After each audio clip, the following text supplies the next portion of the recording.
Hello guys, good evening. எள்ளு உருண்டை எப்படி செய்கிறதுன்னு பார்க்கலாம். ரெண்டு பொருட்கள்: வெல்லம், கருப்பு எள்ளு. கருப்பு எள்ளை வந்து ஃபஸ்ட்டு ரோஸ்ட் பண்ணணும். அதுக்கு ட்ரை பேனில் எதுவுமே ஆயில் எதுவுமே சேர்க்காமல் சும்மா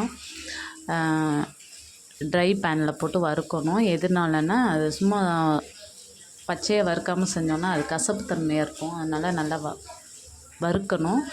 அந்த எள்ளு என்ன ஸ்டேஜில் வறுக்கணும், அது வந்து டக்குன்னு வெடிக்கும். அந்த அளவுக்கு எள்ளை நல்லா வறுத்து அதை ஒரு தட்டில் ட்ரான்ஸ்ஃபர் பண்ணி அதை வந்து நல்லா கூலாக விட்டுறணும். சூடோடு நம்ம மிக்சியில் அடிக்கக்கூடாது, மிக்சி ஜாரில் போடக்கூடாது. அதை கூல் டவுன் பண்ணிவிட்டு அதுக்கப்புறம் மிக்சி ஜாரில் போட்டு வெல்லத்தையும் அதையும் போட்டு நல்லா கிரைண்ட் பண்ணிவிட்டு பல்ஸ் மோடில் விட்டு கிரைண்ட் பண்ணிவிட்டு ஒவ்வொரு உருண்டையாக பிடிச்சிடணும். ரொம்ப ரொம்ப ஈஸி.